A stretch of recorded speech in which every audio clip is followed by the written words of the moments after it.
Quiet, numbskulls, I'm broadcasting. You're listening to the live internet broadcast on Pure Rock Radio. At PureRockRadio.net. Welcome to the Used Bin. All music, all the time. What are you listening to? Used Bin Radio.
Welcome to Used Bin Radio. Hey, boys and girls, it's Tuesday night, and we are live in Los Angeles, and just eager for your phone calls so that we can chat about some tunes tonight.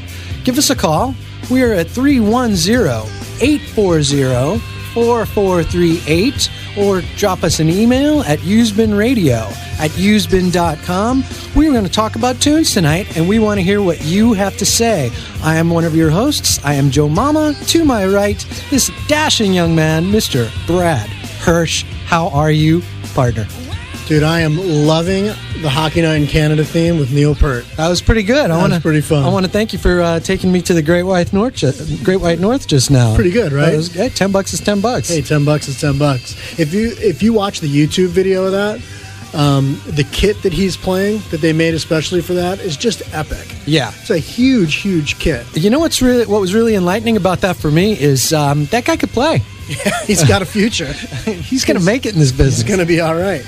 He should hook up with another couple Canadians. That would be good. Just a hunch. That would be great. I love that. He redid that so well. And what's funny is if you had never heard that theme before, which I'm sure a ton of people haven't, unless you're a big hockey fan, but if you had never heard that theme before, and I said, hey, dude, check this out, you would know that that's Peart. Oh, totally. It's totally so signature Neil Peart. It's totally. Great. The fills were awesome. Yeah. And, but, we're a little biased. We do tend to gravitate toward the Rush. Yeah, but that was epic. Yeah. That's a new Rush for us. Absolutely. Well, that's new 1/3 of Rush. Absolutely. That's for us. Yeah. So it's a third. Good stuff. But yeah, like we said at the top of the show, tonight we have cleared the phone lines. We did not bring on a featured guest tonight, and we don't really even have a featured topic. We want to know what you people are thinking. We would love to get especially some new blood and welcome some of our listeners into the bin tonight. Because if we haven't been talking about what you find interesting or playing the kind of tunes that you want to hear, it's just because we haven't met you yet. So give us a call and introduce yourselves. Yeah. And we'll talk about whatever you want to talk about. Absolutely. Now, some of the listeners were nice enough to chime in on the PureRockRadio.net survey. Right. We've had a survey ongoing, thanks to Rich up at Pure Rock at the mothership. Yes, and I thank you to Rich, by the way, for forwarding this to everyone. And there's comments here in the listener survey, which I thought I'd read to you because it's pretty interesting, and I think we're going to respond to some of that. So there's some likes and there's some dislikes, and as you know, there's the podcast survey, which is up in the podcast page at PureRockRadio.net /survey, right? Isn't it? Isn't that where it is? Something like, where is it? It's podcast.purerockradio.net. That's it. Dots, no slashes. Right. Okay. Slashes are for GoDaddy. Oh, we'll get to that later. / not Axel. Okay. So if you go to that and you fill out the survey, you were nice enough to do that. We got your likes and your dislikes, so I wanted to go over some of that stuff with you. So here are a couple of the likes, which are which are fine. Here's a good one. It says, Used-Been Radio earns my loyalty because it eschews the shock jock approach instead of focusing on progressive rock while blending humor with all content. I like the fact that many of my favorite bands, i.e. Dream Theater, Rush, Porcupine Tree, and Jellyfish, are not only discussed, but dissected intelligently. Example, the debate discussion of the Rush tune, The Larger Bowl. I also enjoy the feature interviews as I actually learn things about artists, producers, etc. that I didn't know before. It's very nice. Nice. See, we're providing a service here, people. The various shows, here's another one. The various shows, and they are not all the same, host the same type of rock. I love the quality and setup of the podcast. In fact, I love everything about Pure Rock Radio. Here's one for Pure Rock Radio live in Las Vegas. They say the host, Corey Draper, is amazing. Another one says knowledge and flow of the shows is great. Used-Been Radio hosts are funny, informative, and have great chemistry. Another one says, I love the subject matter of the hosts. Here's one, variety. Each show is completely different and they're great guests, great listener participation. And some shows satisfy my musical needs while other satisfy my comedic needs, which I think that may be one of the better ones on there. That's a great compliment, because if we're not holding your musical interest, if we could keep you entertained for 120 fun-filled minutes, that's great too. And I'm not just talking about just us, but all the other shows on Pure Rock Radio. I know that Pure Rock Radio live in Vegas is very geared towards comedy and stuff like that, which is great. And so that's the beauty of Pure Rock Radio. Yeah. All the differences. They're big on vagina jokes, too. That's right. Okay, here are the good ones. This is the dislikes. I love these. What's irritating at first becomes tolerable, even endearing, after a while.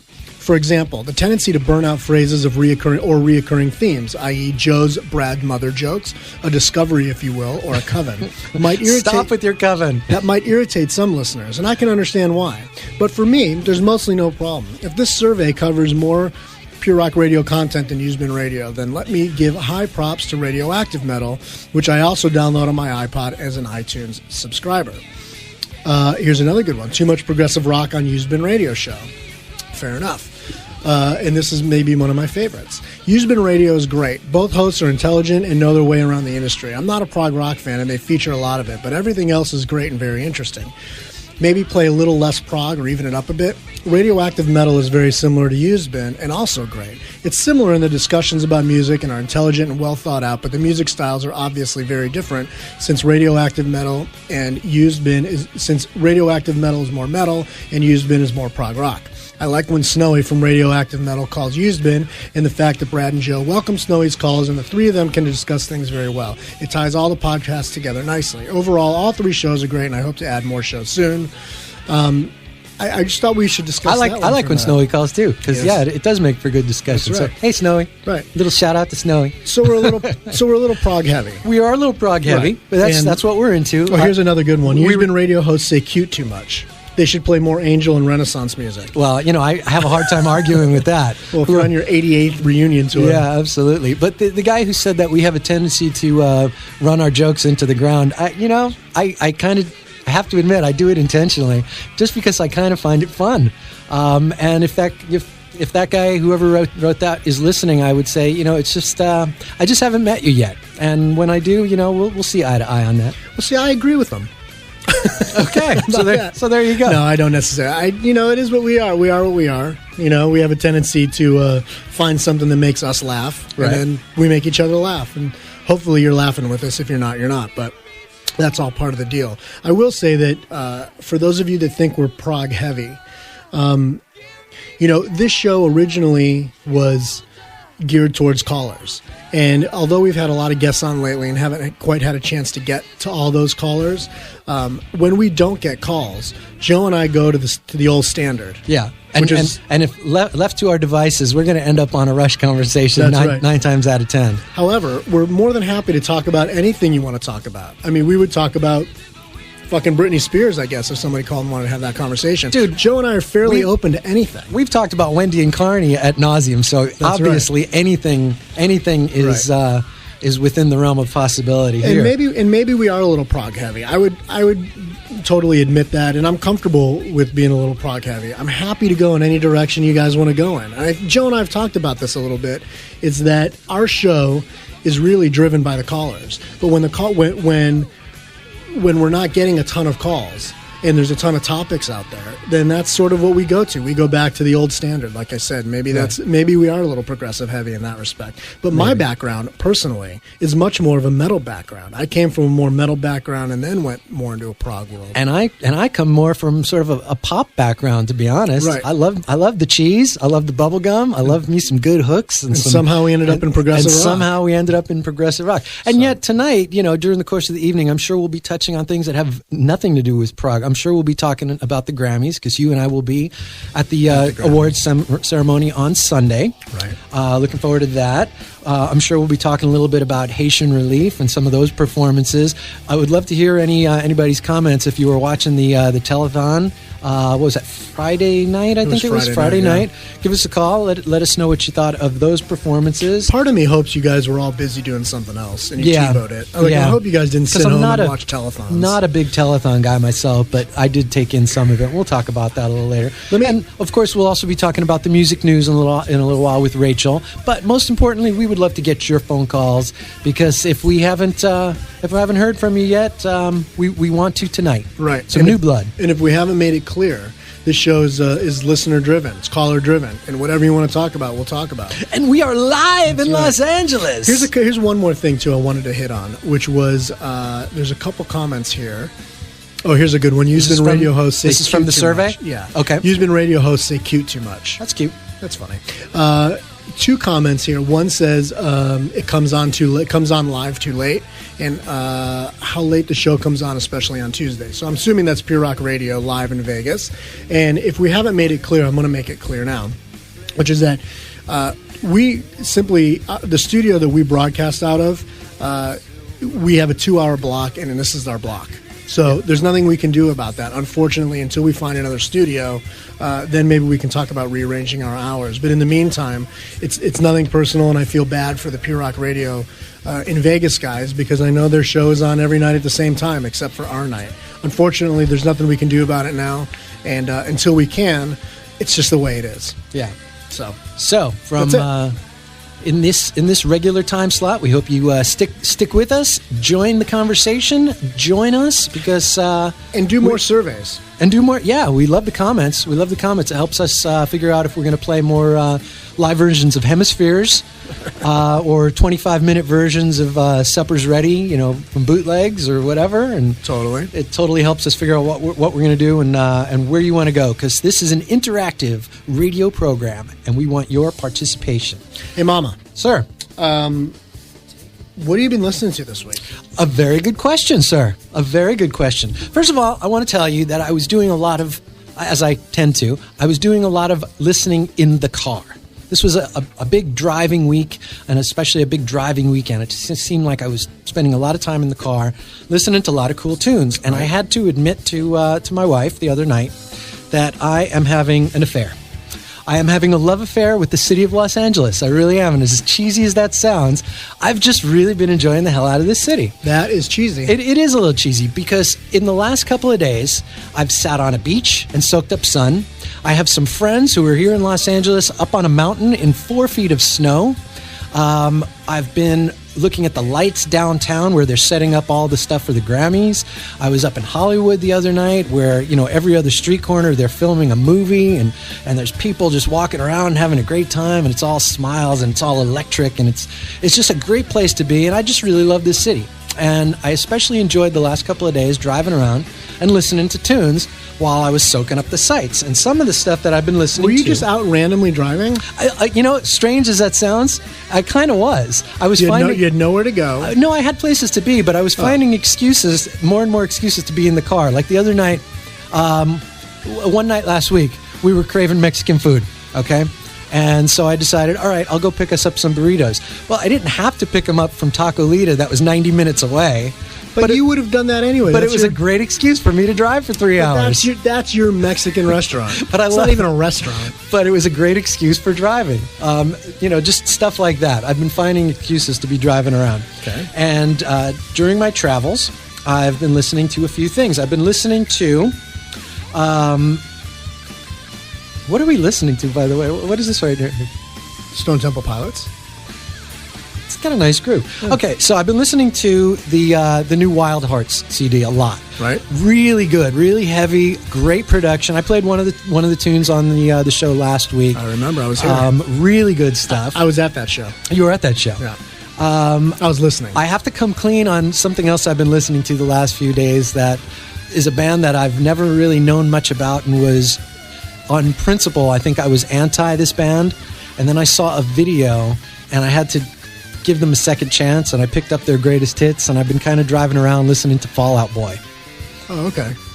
And it was actually pretty good. I'm kind of enjoying it. And I don't early stuff. No, well, I picked up their greatest hits the other day. Right. And although I guess the early stuff is more that sort of hyperactive, aggro teen pop guitar driven Blink 182 kind of stuff that I'm not so into, but it seems like the more recent stuff is a little more mature and had some genuinely good hooks. And I'm thinking in particular of one song that I saw the video for that really spurred this whole thing, which is called What a Catch Donnie, which is their current video. And it wasn't until I saw the credit at the end that I was floored to find out this was actually Fall Out Boy, because it was such a more of a mature sounding song than I would expect from them.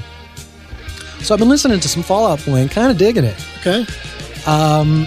We won't hold it against you. Okay. Wow, nice. You're going old school here. It's a fun mix of music tonight. Very nice. Yeah. This is pretty good. Hold on.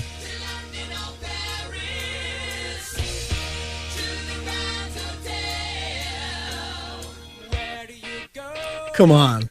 Oh, I'm in. Dude, it's not every day you get to really sit down and listen to this. Oh, I'm with you. Because if some of you people think we're too prog heavy right now, just listen to the pop oozing through your computer speakers right now. I'd love to talk to you more about it. We just haven't met you yet. This is good stuff. Listen to him rip this. His voice is so good.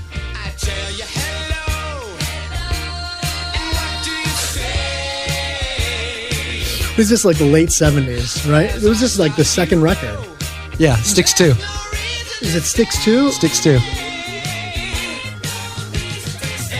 Back when they were on the Wooden Nickel label. It's so good. I'll tell you what. This is a little proggy, actually. A little proggy, but it's more pop. And I'll tell you what, this is exactly where you would find like the Todd Rundgren Utopia stuff. Right. It's right in the heart of this kind of stuff right here. I just love that we can play this. Yeah. This is not often you can play.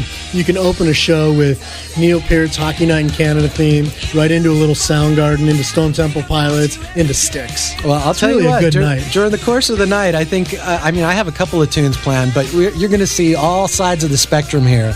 We're going to rock out pretty hard. We're going to get pretty cheesy. We're going to be all over the place tonight. So, but this is good stuff. So anyway, been listening to that. Also wanted to mention that I finally got around to seeing the movie It Might Get Loud. Oh, how was it? Have you seen it? I haven't seen it yet. It was excellent. Yeah. It was excellent. And some revelations about it. Revelations this one. Jack White is nuts. Well, I think that's the whole idea of this thing. The guy is just genuinely nuts. And he at one of the early shots in the movie where they're all driving to wherever the meetup place is, where he's going to hook up with Jimmy Page and Edge. Yeah. He admits to whoever's filming, he admits to the camera, I'm just going there so I could get all their secrets. But there's shots of him when he's playing. There's like some live footage incorporated with all the interview footage.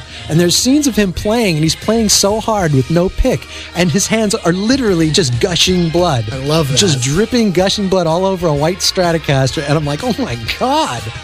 And then there's great footage of Edge, who's much more, I don't know, happy and personable than I would have expected, because he usually comes off a little mechanical and sort of that studio guy. But that's because he's next to that huge personality that's Bono. That's a good point. He's fairly dwarfed. That's a good point. But on his own in this film, he comes off very, very likable and very human. And great footage of him taking literally the tour down memory lane as he walks you through the streets of Dublin and shows you early backyards where the band played, right. and Well, let me ask you this: what's the point, dude? You're ruling me I told tonight. you it's going to be a good night. You're ruling me tonight.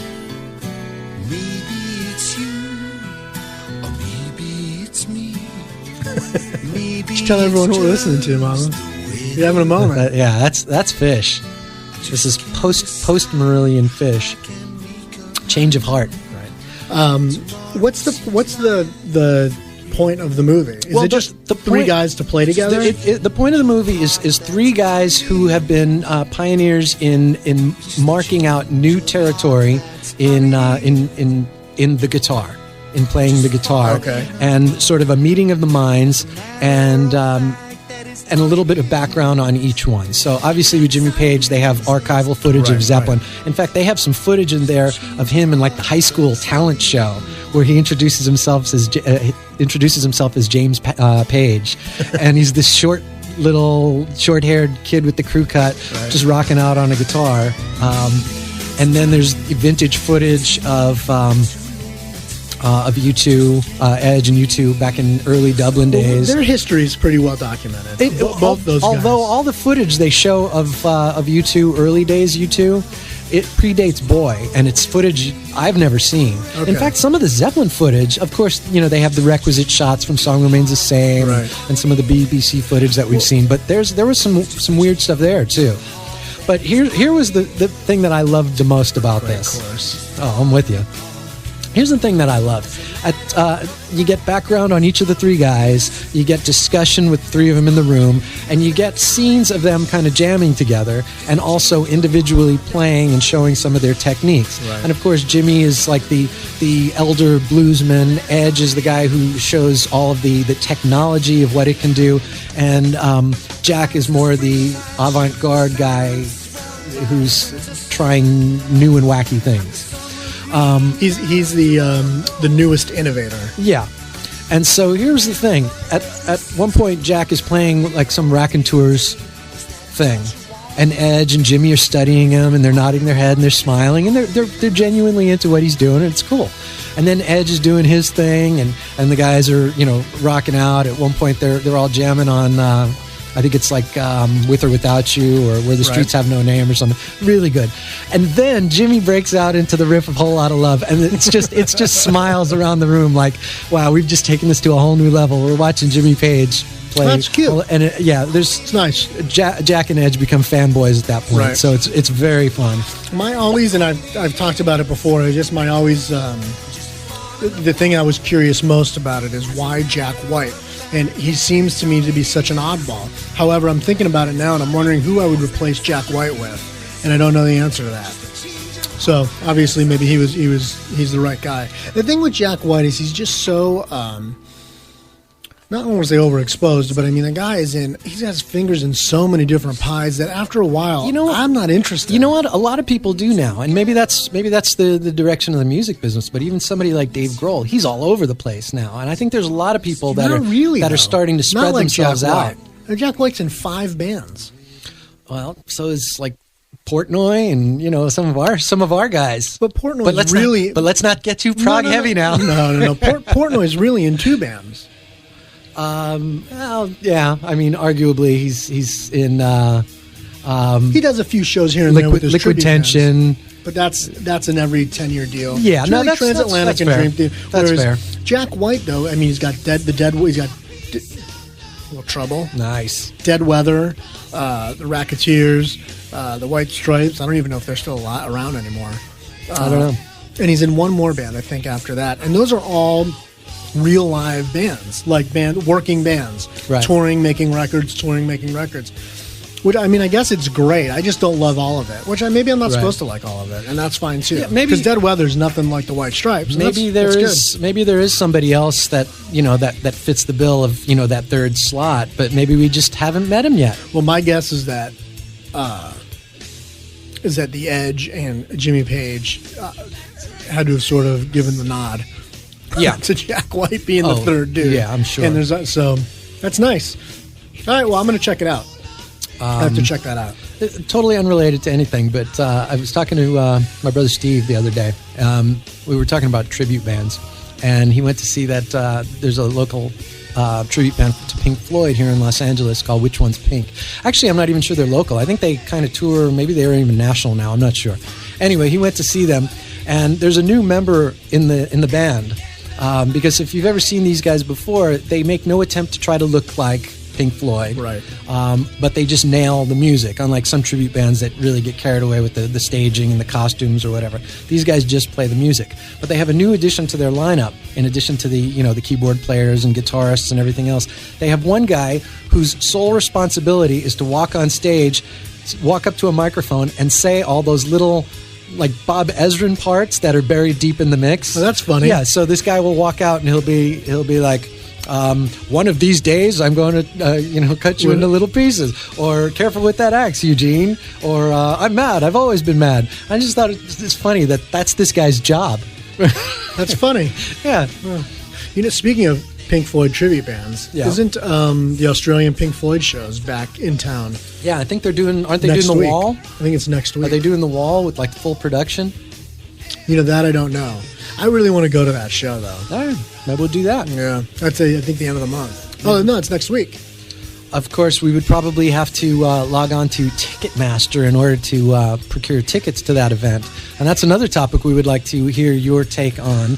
If you haven't heard, Ticketmaster and Live Nation look like they're getting the thumbs up from the Justice Department for this huge merger, which has potential monopolistic ramifications.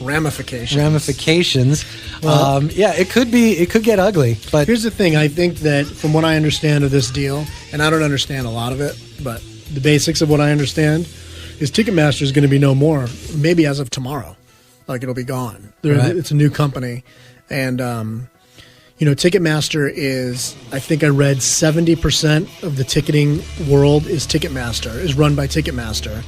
And Live Nation is the biggest promoter of live music in the country.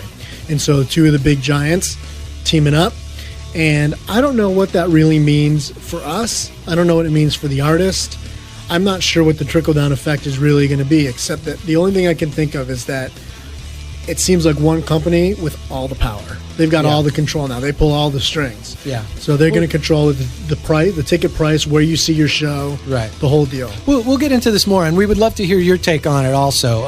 But yeah, I think apparently it's going to be called LNT, and it's estimated they have 70 to 80% of all live events in the U.S., as well as management of artists. So yeah, there's a lot going on there and a lot to discuss.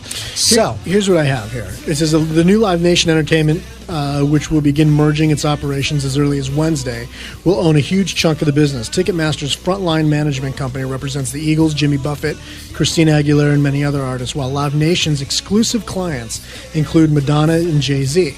Ticketmaster has exclusive ticketing deals with most of the major U.S. arenas, while Live Nation owns and operates 140 top venues overall, including most of the amphitheaters, and of course Ticketmaster sells some 140 million tickets a year. I don't know, man, that's a lot of power for one company. Absolutely. But I can guarantee you this: I have a hard time believing that surcharges will go down and ticket prices will go down. Yeah. That never happens. Yeah. So don't know how that'll all play out. If somebody knows the details of this, the ins and outs, and has an opinion on it, give us a call or send us an email, because I admittedly don't. Yeah. Now that's the person that I would like to hear from tonight, because I just haven't met you yet. So I would like to. So give us a call. Are you going to ram this in the ground? Into the ground. So give us a call at 310-840-4438, because we want to meet you. You want to go to a little break? We started off in the Great White North. Why don't we return to the Great White North? With what? Glad you asked.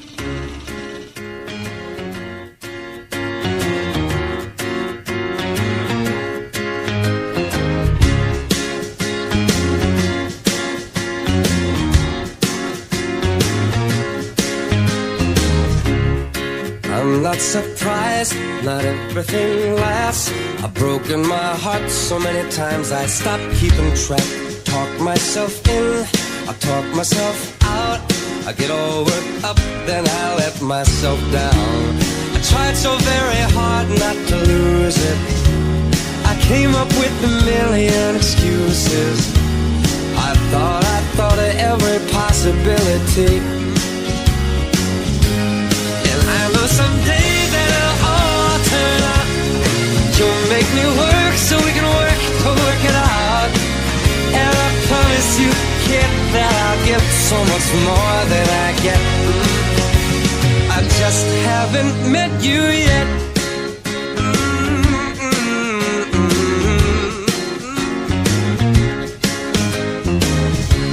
I might have to wait, I'll never give up. I guess it's half timing and the other half's luck. Wherever you are, whenever it's right, you'll come out of nowhere and into my life. And I know that we can be so amazing. And baby, your love is gonna change me. And now I can see every possibility. And somehow I know that it'll all turn out. And you'll make me work so we can work to work it out. And I promise you, kid, I'll give so much more than I get. I just haven't met you yet.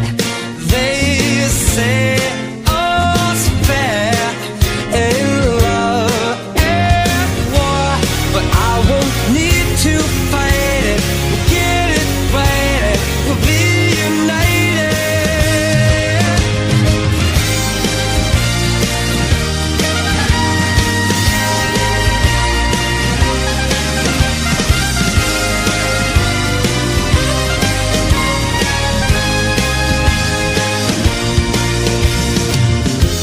And I know that we can be so amazing. And being in your life is gonna change me. And now I can see every single possibility. And someday I know it'll all turn out. And I'll work to work it out. Promise you, kid, I'll give more than I get, than I get, than I get, than I get. Oh, you know it'll all turn out. And you'll make me work so we can work to work it out. And I promise you can to give so much more than I get. Yeah, I just haven't met you yet.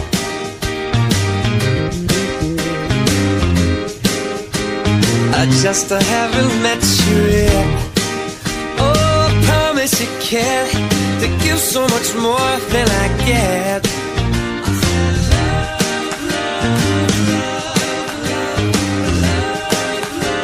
I just haven't met you yet.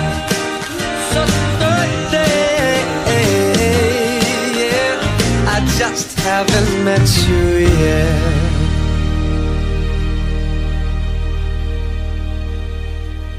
Hello, I'm Phil Collins, and this has to be the silliest show that I've ever heard. Sorry about that. Hey, welcome back to Used Bin Radio. It is Brad Hirsch and Joe Mama with you live on Tuesday night, and happy to have you with us. And that was a little Michael Buble. That was a little Michael Buble. Sorry, I had to do it because it's a little weird. I gotta tell you, it's not prog and it's not rock, and it's I'm not exactly sure what you're gonna call that. I certainly wouldn't want to be accused of being prog heavy. So hey, I am okay with being prog. I just haven't met you yet. So let me tell you, man. Let me tell you what I've been listening to. Yeah, I listened to some wacky stuff. I listened to the new Corinne Bailey Rae record. Okay, who I really like. And now they're playing Coachella. She is, yes. She is. It's a her. Oh, I thought it was a they. Nope. Her name is Corinne Bailey Rae. Oh, it's not Corey and Bailey Rae? Corinne is her Bailey Rae. Okay. Fair enough. And her new record is called The Sea. And if you're not familiar with her, well, she is... Like Jethro Tull is a great guy, too. He is, and so is Leonard Skinner. She's like a jazz, soul kind of R&B singer. And now, I don't know the whole story behind this. I know her husband died recently, like out of nowhere, just out of the blue. I think maybe a year or so ago. And so this record's a little dark, as you would expect. But what a great record. I mean, if you're into like a great like female jazz vocalist, she's really great. And the name of the record, like I said, it's called The Sea. And there's a song on there called "I Do It All Again." It's the second song on the record. It's almost haunting, her vocals, and obviously with good reason. But I really enjoyed it. So if you haven't heard that, I love talking about jazz, soul, R&B singers while I'm listening to just fucking Dream Theater tear your ass apart. I mean, it's pretty good. It's just the funny thing about the show. The other thing I listened to was I got a phone call during the week from the lovely Rachel. And Rachel said to me, I've been listening to the MGMT record, and you have to listen to that? it. She said, you have to listen to it. She said, give it a chance. It's very like Bowie-esque, she said. Now, I'm not the biggest Bowie fan in the world. Oh, I love me some Bowie, but usually mid-period stuff like Low and see, I'm not Low, Bowie can Lodger. Bowie bores me sometimes. Oh, yeah, I get a little station to station. I get that's ADD. a record. I get ADD'd with Bowie. Yeah. Okay. And not all of it, just some of it. Nice.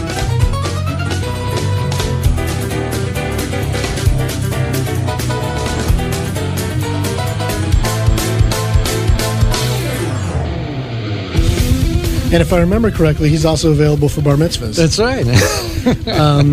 So anyway, the MGMT record, Oracle Spectacular. So I told her I would listen to it. She said, try to listen to the whole thing. Like, even if a couple songs bore you, just suck it up and grin and bear it. Well, I listened to the whole thing. I was really impressed. Really? She really nailed it. It's a very, very good record. What I remember about this record is that it was on the list, the short list, if I remember right, for the Fish cover record for Halloween. That's right. And none of us could figure out why MGMT would be on that list. It was also on a lot of top 10 lists for the year. It's really a good record. I was really impressed. I really enjoyed it. Really, really good. They're going to be on the lineup at Coachella. Yeah, but not the night we want to go. No, I think it is. I think they're Sunday. Oh, maybe you're right. Yeah. I thought maybe it was the same day as I wish they as were. Muse and Porcupine Tree, but No, I think there's like 4 huge bands that night. So I don't think, because it's Muse, Faith No More, and MGMT would be right up there, like as a co-headliner. maybe you're right. But anyway, I think they're on with Tom York, actually. Tom York and MGMT. I got you. That's a weird headliner, by the way. Tom York really Tom York isn't the headliner. He is the headliner. No, that night is Gorillaz. I don't think they're the headliner. Over Tom York? I don't think so. Really? Yeah. I don't think so. Keep talking. I'll show you. I think Tom York is the headliner. Isn't it Tom York with the question marks, right? Yeah. Yeah, which is that's the name of his band. Okay. So weird. Anyway. So what else? So that MGMT record, fantastic. I love it. I would highly recommend it. Rachel nailed it. So I'm excited to talk to her a little bit more about that. I'm looking. I'm looking. Yeah, that's it right there. Yeah, but it doesn't have them in order. It's in alphabetical order, so that's not going to do it. Go to the Coachella website. Anyway, so that's what I listened to, and I listened to a lot of it. And it was pretty goddamn good. Well, I can't do both at the same time. No. This is great. I'm on a mission. What happened? Right now. I thought your brain was split. I thought you could just click on that blue picture. Yeah, but that's the wrong year. We'll click on the one to the right. At least Can't you go to Coachella.com? At least we got Dream Theater. Just go to Coachella.com. Hey, I'm going to read an email. Go for it. How's that? We got an email from Darren who said, "Hi, Brad and Joe. Geddy Lee was part of the Canadian for Haiti telethon, which $9.5 million was raised for the group of Canadian charities working for Haiti. I did see that, and I saw on YouTube, I actually saw a clip of that where he was interviewed, and in typical Geddy form, he was a proud Canadian. And that was I see the Gorillaz there, but I'm telling I see and Pavement too. Yeah, but so Tom York, Pavement, and the Gorillaz. That's so wacky. And MGMT is on Saturday. They are on Saturday. Yeah. Well, now we really have to. We really have to go. All right, I feel like I've done my my good deed for the day. Now I can get out of Google. Right. Okay. Darren goes on to say the Rush documentary, which has been in the works for a while now, is reportedly finished, according to a posting on rushasaband.com. For Joe, there is a posting on Guitar World's website where fans can submit a question to Marillion Steve Rothery about anything. The best questions will be picked, which will be published in the next Guitar World issue. Nice. Cool. Nice. P.S. It's nice to hear Neil Peart's rendition of the hockey theme as the intro to tonight's show. What's disappointing is that the song and video is only available to purchase on the iTunes Canada store and nowhere else at this time for non-Canadian fans to buy. It's true, and all the proceeds go to Hockey Fights Cancer. I've been looking for the download to the hockey theme, and I can't find it, so I'm glad we pulled it up on YouTube. But eventually, I'm sure they'll make that available to everyone. Yeah, I'm sure. And as far as the mention of Steve Hogarth, clearly Darren is he was talking about Rothery. Steve Rothery. It's a Marillion. That's what I meant. Steve Rothery. So clearly he's well versed in his Marillion, which is great. And I just wanted to mention that Marillion will be gracing the cover of the next issue of Classic Rock's Prog magazine. Nice. I'm looking at a copy of it right now, and it's all the Mark Wilkinson artwork from the early Marillion covers with the Jester and the Misplaced Childhood Kid and all the little images and visual references from those early albums. It's a great cover with the picture of Steve Hogarth there and the old logo, which is great. So looking forward to that. I'm going to delve into some Marillion sometime soon. Very good. And Very good. I should probably dive right into this. I wanted to tell you that I did watch some of that telethon. How was that for?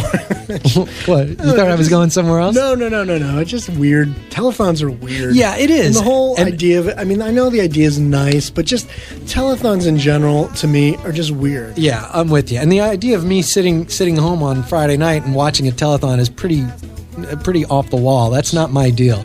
But, we were all watching the footage of, what was going on in Haiti. And, of course, our heart goes out and everything. But, first of all, George Clooney, say what you will about the event, but the guy put his best foot forward, and he's a champion. He's a champ. Like I was saying earlier, I think he's sort of the Frank Sinatra for this generation, because he's sort of that chairman of the board guy who puts the word out and says, hey, we have a little mission here, and I need your help. And everybody steps up to the plate and does their thing. And so many of his actor pals were putting in like $1 million of their own money. And well, like I heard somebody say that nobody can marshal the troops quite like Clooney can. Yeah, and that's true. He's an impressive guy. I mean, and I personally, I like a lot of the movies he does. But whether you like him or don't like him, the fact of the matter is he means well.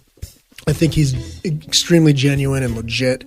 I don't think there's a bullshit bone in the guy's body. Right. And, yeah. No, indeed. So it's what he's accomplished in the short period of time that he had to do it is impressive, to say the least. Got some numbers, actually. I believe. And he put $1 million of his own money, right. And he puts his money where his mouth is. And it aired on everything. Like every network. Right. But at least initial counts is that it was viewed by at least 83 million people.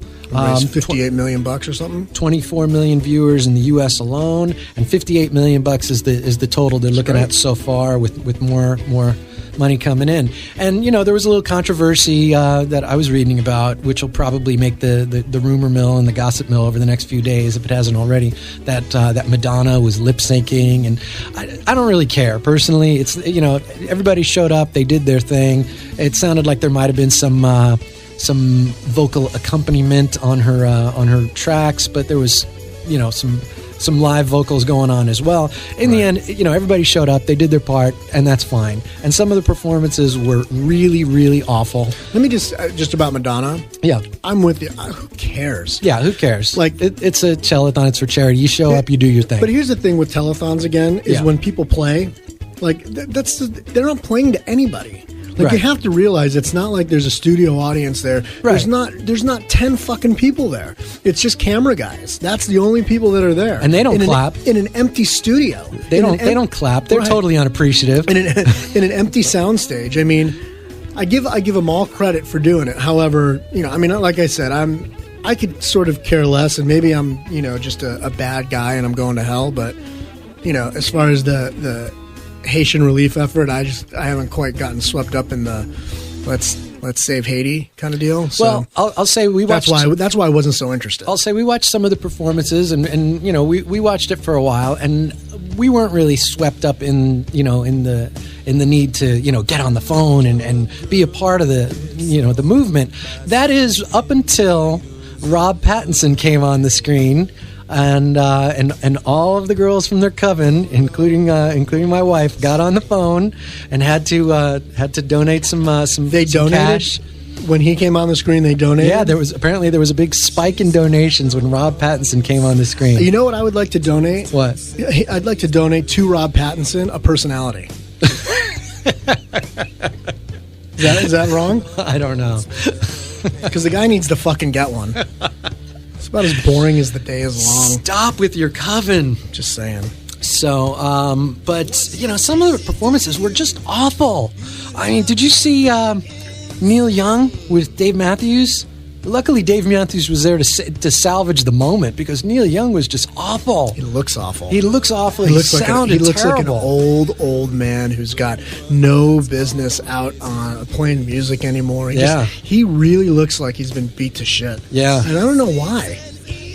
Why is he so beaten and battered? Don't know. What's going on with that guy's life that he's so beat up? Springsteen? It's not like he's out on the road like 9 months, 10 months out of the year. Yeah, that's true. I don't understand that. I'll tell you what, if it was Springsteen that looked like that, I'd understand it. That would make sense. Well, because he spent so much time on the road. Right. But, no, Springsteen, boring. He did nothing. He played a Pete Seeger song. Yeah. It's the same song he played for during the tour. election. No, and during the election. All right.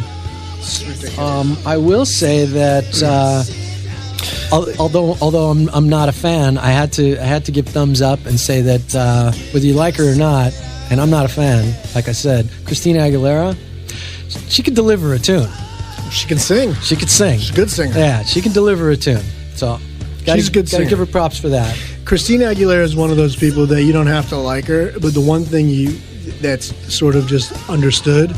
She's a real legitimate singer. She's the real deal.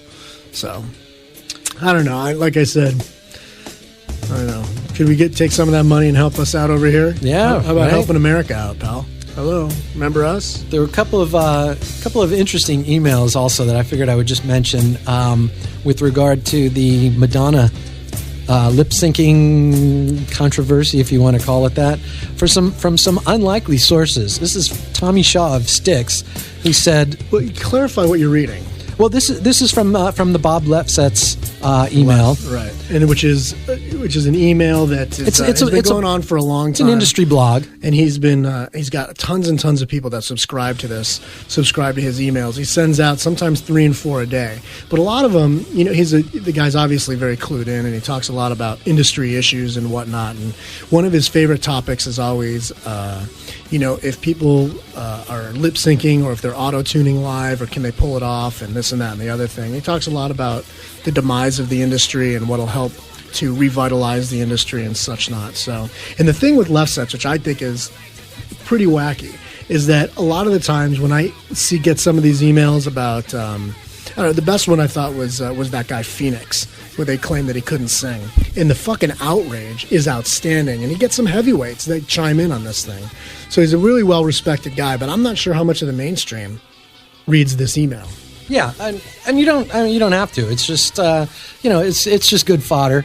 If you're interested in what's going on behind the scenes. I agree with some of it. Yeah, some of it I thoroughly do not. Yeah, but he introduced on his blog. He introduced the topic was Madonna lip syncing, and a lot of industry people came to her rescue. Tommy Shaw of Styx writes in, "The mic was live. You could hear her hand bumping it. I'm watching in my hotel room. My Wi-Fi isn't zooming, but my gut says she showed up and sang it live." Another one came in from Alex Lifeson. I love that Alex is chiming in on something like Madonna lip syncing. But he says, I can clearly hear the thumping during her clapping. If this allegation is solely based on not hearing the clapping through the mic, then it is clearly incorrect. But a lot of people have chimed in about it, and it's just funny that that's become the topic of discussion. With all of the Look, people look to rip on Madonna. They'll find anything to. Yeah. Whether it's adopting Malawian kids or whatever it is, people are going to look to get on her. If you read a lot of that initial email that he writes, he says it's a well-known thing in the industry that Madonna can't sing. So obviously that's been going around for quite a while. Interestingly, one of the people that not only Lefsetz, but a lot of people have accused of not being able to sing and using pre-recorded tracks when she performs is Taylor Swift. And she clearly came out with her acoustic guitar and pulled it off live. I thought she was great. I know you're not a fan. I kind of think she's cool. We're going to see her on Sunday at the Grammys. I think it'll be one of the performances where somebody just comes out and plays a song. Her and Dave Matthews, Taylor I think, will Swift. be like that. Oh, Dave is great, though. Yeah, absolutely. Dave's got personality. Absolutely, but everybody Taylor's else is got going to be. But Taylor's got no personality. Everybody else is going to be rapping and dancing and doing their hip hop posturing and. Well, the thing with the Grammys though is that people, they pair you up with different artists. So they could have Taylor Swift come out with fucking Lemmy from Motorhead for all we know. I mean, that's their thing. Dude, I'm in. Of course. Oh, dude, I'm in. Yeah, I want to see him drill her. Get that visual out of your mind. Taylor, I just haven't met you yet. I want to see Lemmy with a big bottle of Jack and just fucking spit it all over Taylor Swift while he's fucking singing Ace of Spades. Oh, I just think that'd be great. The thing with Taylor Swift is that she's just very boring and she's mundane and whatever. She's cute. I'll give her that, and she's fine. But I hope that they pair her up with somebody fun and someone you wouldn't expect. And that's what the Grammys are known for now. So, yeah. And I think Dave Matthews will do the same thing. Yeah, probably. Oddly enough, it's where. Do you remember? Well, speaking of, it's just irony that this song would come on when the year that they had they did the tribute to Soul. I think it was, and I think they did. It was the year the Sly and the Family Stone run for about 6 seconds. Right. Robert Randolph and the Family Band was on. It was the first time I'd ever heard Robert Randolph before, and I went crazy. And I've been a huge fan since. Speaking of Robert Randolph, yeah, we've gone see him since then. Yeah, and so I think the Grammys are good for that. At least, Yeah. So you never know. I mean, we'll get some surprises. I'm sure we'll get some cool performances. And maybe Taylor Swift will be great. I should probably qualify that. Every time I've ever seen her, she's just been such a snore. Yeah, she's boring. She's boring. Well, we'll see. We'll see. But I'm sure we're going to get some cool performances and some that'll be talked about. I don't know what Gaga is going to do, but I'm sure it'll be talked about for days after. Do you want to know what would be great? Yeah. You want to know what would be absolutely brilliant? Yeah. And I wouldn't put it past it for actually happening. Okay. And if it does happen, you heard it here first because I swear to God, I just came up with this. Yeah. Would be a Taylor Swift Kanye West duet. That would be great. Genius. That's really an excellent genius. Excellent. Or if they do, that would be unreal. If they do the Britney Madonna kiss with Taylor and Kanye, wow! Right, her in a virginal wedding dress, and something like that. Heck yeah! And then Lemmy comes out, and him in his space, Kanye in the spaceman outfit. Oh my God, this is great! And then the mothership will land, and George Clinton will come out and stink up the joint. Oh man, he's a stinky bastard. It's gonna get crazy. He's a stinky bastard. But besides the performances, of course, the focus is on the awards, and they typically air all the ones that, at least for me, that I don't care about. I mean, first of all, does there really need to be a record of the year and a song of the year? Really, what's the difference? Absolutely. And it's just all posturing. Album of the year. Here's the thing: if you want to do a record of the year and a song, an album of the year and a record of the year, let's just call it what it is. Let's go song of the year. Yeah. And album of the year. Yeah. And that's. But then they have a separate category for album of the year. So they got that. But here's the thing. Let me just jump into this. I was looking over, so I'm a member of the Grammy Association. I get the list, and there are 90 categories this year, of which they're going to air what? 12. 12? Okay, so they're going to air 12 of them. The rest of them all take place off air. But my God, they get into some of the minutia of subgenre within subgenre. You mean like best Hawaiian music album? Like that. You don't mean that, like do you? Best tropical Latin album. How about best traditional folk album? Best regional Mexican album. Best musical album for children. Oh wait, what's nominated? Ziggy Marley is nominated for that. How about that? Best Zydeco or Cajun music. Best traditional world music album. They're all over the place. Here's a completely random one. Best spoken word for children. How about best rap album? Oh wait a minute. That shouldn't happen. Best musical show album. Best compilation soundtrack album. It seemed like every subgenre was represented, and it made me think. And this is where I get on my best improvised jazz solo. Yeah, right. So every subgenre seems to be represented, and this is where I get on my my progressive rock, my prog heavy soapbox again. But I realized there was no progressive rock category, so I did a solid, and I contacted my Grammy rep, and I made the case, and I sent an email which she's presenting to the Grammy board, So maybe I could get the ball rolling. Maybe it just takes one. Maybe I could get the ball rolling on this, and maybe sometime in the future there'll actually be a progressive rock category. But I won't read the email that I sent her. But I stated my case about how long and enduring this musical style has been going on, and the classic albums and artists in the genre, and how it still maintains popularity with modern artists like Radiohead and Muse and Tool. And so she seemed to think I had a point, and she's going to present it to the Academy. Yeah, the problem with all of that is that they blend what we consider progressive rock. They blend it into hard metal rock categories or indie rock categories or alternative categories like Tool. Tool could be in the best rock album category. They could be in the best alternative category. Metal. Coheed and Cambria, same thing. I mean, yeah. I'm sure they've been nominated in the alternative category because they were the it band for a minute. So, right. And that's what the Grammys do. So they just take our genre, progressive rock, and they dissect it and they put it where they think it belongs. So. Right, but I think it deserves its own, and I think it would be good. It would be good for progressive rock to have its own category. I think it would give it the credibility it deserves as a unique musical style. Love at first feel.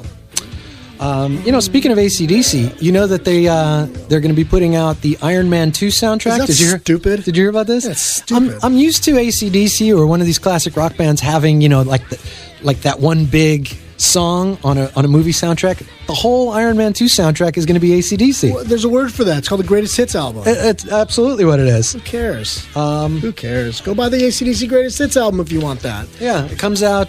When does it come out? It comes out on May 7th.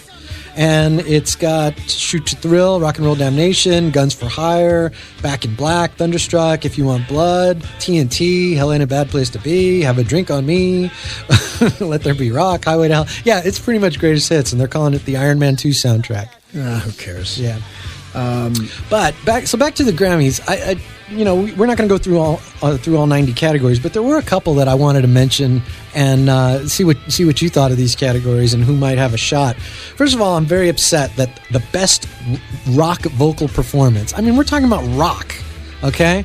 The best that they could come up with is John Fogerty, Bob Dylan, Neil Young, Springsteen, and a Prince song that I've never heard of. That could have been the same list of nominees from 25, 30 years ago.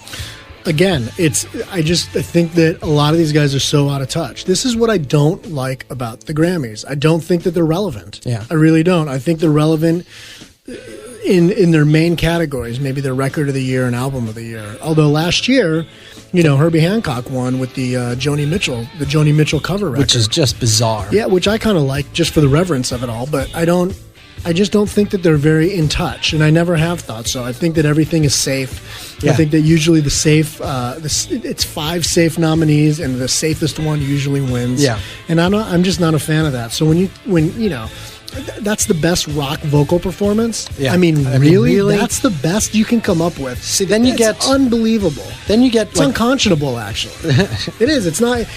Seriously, if you went to somebody who actually gave a shit at the Academy and said, I want you to take a look at what you have nominated for your best rock vocal performance. Like, pay attention just for 1 minute. Yeah. He would be disgusted. Yeah. He can't be proud of that. Absolutely. That's just annoying.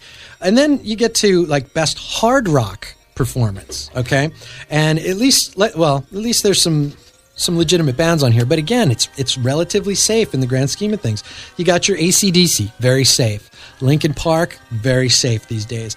Metallica, very, very safe. Linkin Park's in the hard rock category, as opposed to the rock category. Yeah. Because rock, I guess, must mean classic rock. Yeah. Except that Prince is in there. Dude, Nickelback is in the hard rock category too. Of course they are. All right. And Alice in Chains, which is a little shocking to me because that's a little off the beaten trail for the Grammys. It's because that record just came out not too long ago, and it was fresh in their minds. But I think basically Linkin Park or Metallica are going to walk away with that award.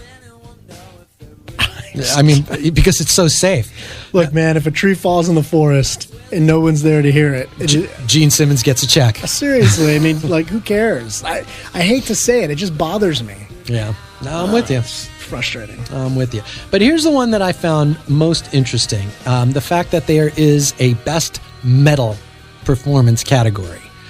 First of all, they never used to have a metal category. They've always had hard rock. Well, not always, but they've had hard rock for a long time. Right. Ever since Jethro Tull won it in a landslide. And we all know why. Do we know that was a landslide? I don't know.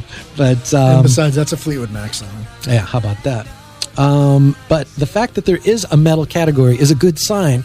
But again, I think it's going to end up going to the safe name here. So you got Slayer. First of all, kudos to the Grammys for even having the balls to put Slayer. I think they've got In a multiple nominations. Yeah, I do. I'm. That's my hunch. Hey, I'm all for it. Good for you guys for doing that. Ministry, another one. Wow, that's a little out of left field for the Grammys. Good for you guys. Megadeth. Never thought I would see Megadeth getting a Grammy nomination, but hey, good deal. Lamb of God. How about that? That's good. That's unbelievable. And the one that just blows me away, and the one that will probably end up walking away with the award, is the safe choice. And it's weird to say that in 2010, but Judas Priest is the safe choice because of all these bands, they're the only ones that are around 35, 40 years. Right. And how old's the song that's nominated? That's the weird part. Dissident Aggressor is from, I want to say 75, 76, something like that. Even if it was 86, right. It's the point that, are you serious that that's the song that you picked to nominate? Yeah, and we've talked about this, and Snowy, I think, was the one who chimed in and corrected us and explained why it was nominated. And it's because the version that was nominated was from a recent live album. So that's how they get around it. But I think we're just looking for an excuse to have a tried and true metal name in the metal category so that they could give it to somebody you know what we should that do? they've heard of. I want to find out Yeah. who is the person that puts together the nomination, the list of stuff that goes out to the Grammy members that they decide what gets nominated. That's exactly the line of questioning that I'm pursuing a dialogue with my my Grammy rep, and that's how I'm pursuing the prog rock category. So I'm going to find all of that out, and let's get them on the show. And as it unfolds, yeah, I will try to keep everybody abreast and see if I could get the ball rolling. Yeah, there. I want the person on the show that put the list together of bands and songs to be that were on the sheet to be nominated in that category. Yeah. Like, I'm curious what else was on there that didn't get that nobody picked to be nominated. Right. But and how many bands were on there? Was really, I mean, Judas Priest was one of the top 5 in that group with the live album. So what was it, the top 5 in what group? I want to know what the whole group was. But I mean, I think what we can walk away from this is that they're going to go out of their way to get a name on that list in that 5, even if it really has to be a stretch of the imagination, even if they have to pick an obscure song from an obscure live album, as long as it's by a band that they've heard of, they'll get it in the list. And here's the proof of that. In the best pop performance by a duo or group, you've got your MGMT, you've got your Fray, your Black Eyed Peas, your Jovi. But how did they manage to get in the list of these contemporary pop artists to pull in Sarah Smile by Hall & Oates, which came out, 35 years ago? And again, it's probably just because some version of it ended up on a soundtrack, or maybe there's an alternate version that they released on a Hall & Oates Unplugged or something. It's really a shame. But it's a stretch for them to pull something like that off. It's not a stretch, it's a sham. Yeah. It's a sham, and it's a mockery. And it's a travesty. It's a Travis sham mockery. God damn it. What you said. I hate that. No, it's not. I can only go so far with what I don't have any faith in the Grammys. None of it. I mean, look at the 2 big categories for a minute. Let's look at the 3 big categories for a minute. Look at Record of the Year. Right. Beyonce, Black Eyed Peas, Kings of Crap, Lady Gaga, and Taylor Swift. I mean, that's fine. It's not a shock. I mean, I think you're missing some other big records. Album of the Year. I'm sorry. Record of the Year is actually a song. Pardon me. Yeah. Album of the Year is the actual album. So you have Beyonce, the Black Eyed Peas, Lady Gaga, Dave Matthews Band, and Taylor Swift. I'm surprised that Dave Matthews Band's in there, but I hope it wins because it's a phenomenal record. It's really the best Dave Matthews record in years. But and then you have Song of the Year, which I guess goes to the songwriters. So and then you have Lady Gaga. What do you have? Maxwell, Beyonce. for Single Ladies, Put a Ring on It. I have that song. It feels like that song has been out for 3 fucking years. Right. How many times are you going to, it just drives that. I don't understand that. What else do you have? I don't know who this is. Use Taylor. Somebody. No, who's for Song of the Year? Use Somebody. Yeah, Caleb Follow. Oh, I think that's Kings of Crap. Kings of Leon. Okay. And then You Belong With Me is Taylor Swift. Right. Not that I'm hoping it goes this way at all, and clearly I don't have a vested interest in Lady Gaga, but I get the feeling she's going to sweep these categories just because she's sort of the it girl right now in the industry. That's just the way I think it'll end up going. I'll tell you this: if she wins one, she wins them all. Yeah. If she doesn't win the first one that she's nominated for, she's toast. I think that I'll tell you why, because I wonder how respected she is as a vocalist, right?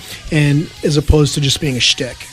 Yeah, no, that's true. So, see, I think somebody like Katy Perry is more shtick than Lady Gaga. I think she's actually got some performance artist chops, whereas Katy Perry I just think of as just like the female Weird Al Yankovic doing novelty songs. Right. I just don't know if the Grammy acknowledges performance artists. I could be wrong. I have no problem if I am wrong. I just seems silly. Can I just tell you that Silver Sun Pickups is nominated for Best New Artist? How about that? Except that Silver Sun Pickups is their second record.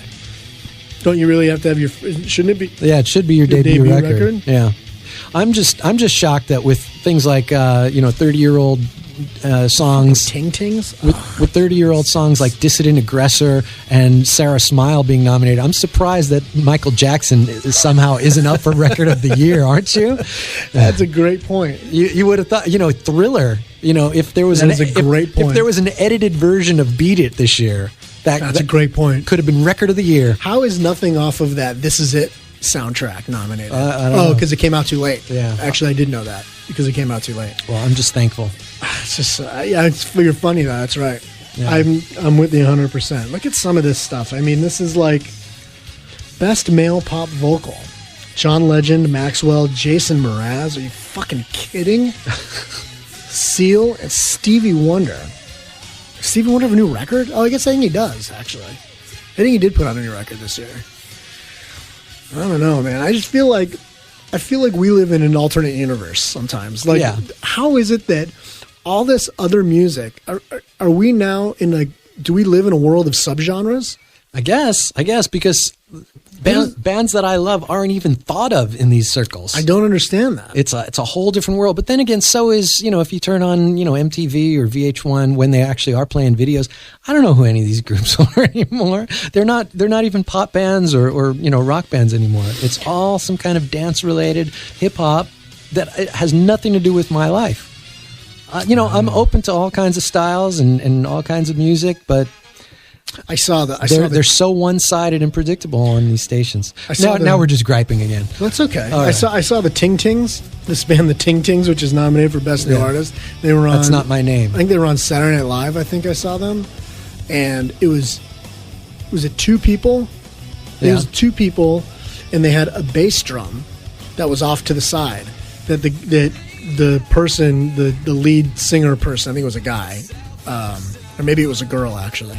Would go over every once in a while and hit. It was so weird, and I'm all for weird and creative, but it just fucking wasn't good. They should have the guy from the Pink Floyd tribute band come on during their set and just go, one of these days I'm going to cut you into little pieces. Actually, you know who they should have, now that I think about it? They should have, what was that guy's name on the $1.99 beauty pageant? Was that Chuck Barris? No, but you're on the right path. He would come out with the... Rip Taylor? Rip Taylor. They should have Rip Taylor come out and hit the bass drum with this little confetti. I love it. I love it. Why don't we take a little break and we'll come back and get Rachel on the line. Talk a little bit about the music news. Sounds good. All right. I've waited a long time to say that this is the Grammy-nominated Dissident Aggressor. Enjoy.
What are you listening to?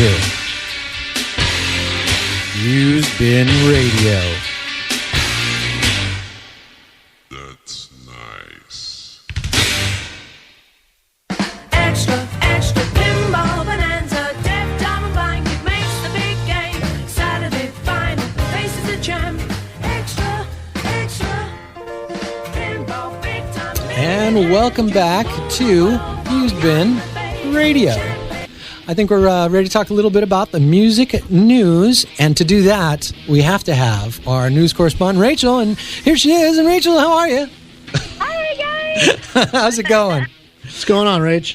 Oh, not much. You know, I really like the hockey night in Canada. I think you guys should temporarily use that during the Winter Olympics. I like it. I like it. Yeah, that's good stuff. That's good Every stuff. Tuesday during the Olympics, you think? Yeah, your intro. Okay. I like I think it. it's a good idea. It's a great version of that song, too. Yeah. I mean, Check the it. first song is a little dated. Yes, I would agree. Well, it's only, I think, 20 years old or something, right? Since 1988, I think was the last time they redid that song. Something like that. It was about time, but it was great. Right, yes, I would agree. Joe and I are doing hand signals. We're doing to each hand other. signals over here. We're like, we're doing thumbs up and thumbs down. We're like, turn her up, turn him That's down, right. do that. That's right. I'm just playing with the levels right like this. Whoa, we're getting crazy here. Cute. Little porcupine tree. Old porcupine tree right here. Good stuff. So, Rach, what's going on? What do you got for us tonight? Okay, so should I start with Steven Tyler, you think? Please, let's dive into the nutty behavior.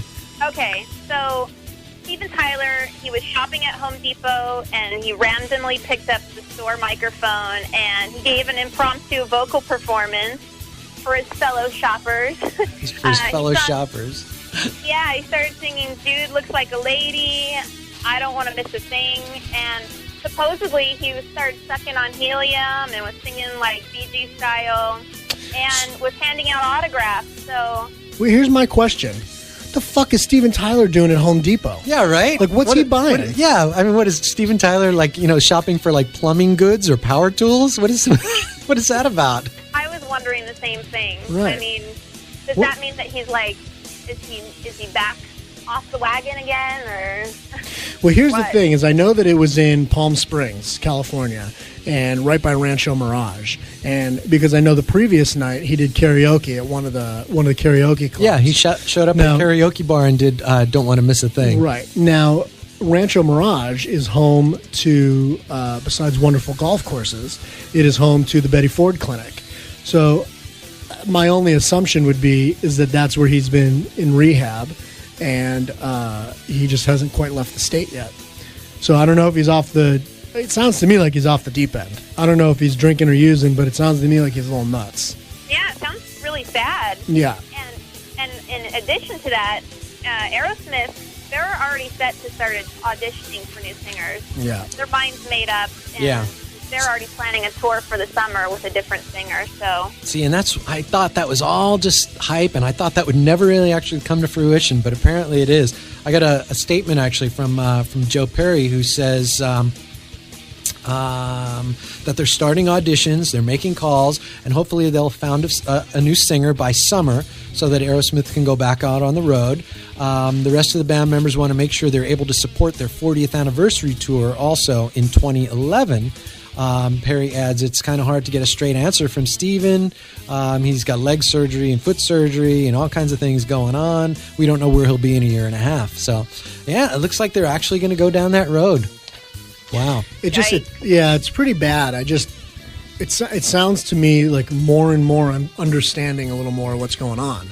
The crazier things he does is the more you want to say, well, I mean, you should never get a new singer. These guys should just, if they're going to do something, do it under a different name or something else. But, I mean, it's obvious they can't rein the guy in.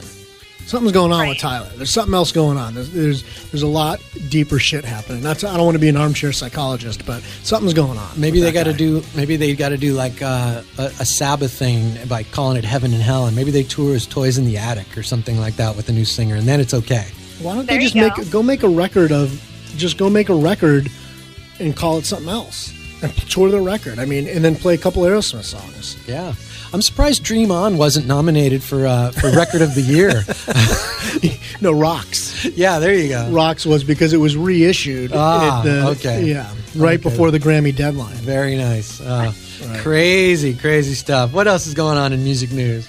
Well, I thought I'd mention this because you and I spoke about Genesis, like the live shows, and I was reading that Peter Gabriel has no intentions of playing with Genesis when they're inducted into the Rock and Roll Hall of Fame.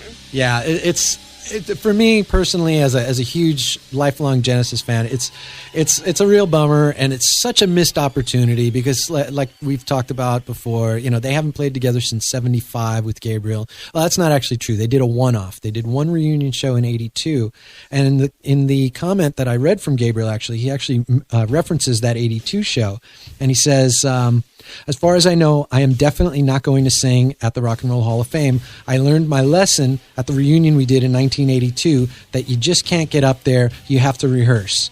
So apparently there's no plans to rehearse, and therefore there's no plans for him to perform with the band, which is a real drag. What if I just threw this out here? Yeah. We've talked about this before, where I've always wondered why they split, why Gabriel left. How is it that they're on such good terms but won't play together, kind of deal? Is there some type of rift there that we just don't know about? No, I really don't think so. I really don't believe so. I think why wouldn't he take advantage of this? Well, I have a feeling he'll show up to the event. He says he won't even do that because of the schedule. No, he says he doesn't have time. I'll bet you he ends up there. I'll bet you he ends up at the dinner because he, if anything, I think he seeks that spotlight a little bit more than he lets on. Well, then he wants to be part of that, that inner circle of Grammy winner or of Rock and Roll Hall of Fame nominees. Then rehearse. But I don't think he has any intention of performing. I don't think it doesn't make sense to me. It in a way it does. I'm bummed as a fan, but in a way it does because whatever they're going to do, it's going to be these old guys up there trying to do 70s progressive rock, and it would either come off being cheesy or it would never live up to the hype. And the reality is, the fact that they're being inducted for their contribution 35 years ago or whatever, I think the memory of what Genesis did for the mainstream audience is sort of bigger and more legendary than what it actually was back then. Because at their peak with the Gabriel years, I hear what you're saying. They never really got past,